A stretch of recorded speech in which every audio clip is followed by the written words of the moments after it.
দাদা এর কিন্তু বাজি হারাইতে পারি না আজকে হারাইবেন আয়তার হন ওই এদিকে আয়। কিসে আজকে দাদা আছে দাদার লগে বাজি ধরবি দরবাব এটা কি তার স্পিড না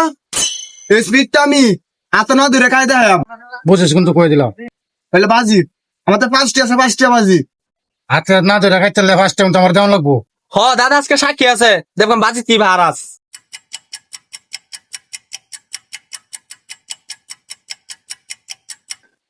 বাজে চারে গেছে পাঁচটা দিয়ে আচ্ছা 5টা নিন আর জীবনে বাজে ধরবে আর দত্তর না বাজি যা যা যা কইছিলাম না আজকে ধরে বাজি তার আমার দাদা হয়ে আলছি দেখছো হারাই ছাড়ছি আয় আজকে বাগায় আছি ওই কারণ আমার স্প্রেটার দাম হলো 30 টাকা আমার 30 টাকা দেওয়া যাবেন আসলে ঠকাই হয়ে গেছে গা স্প্রের দাম হচ্ছে 30 টাকা দিছে 5 টাকা লোন ভাই টাকা লোন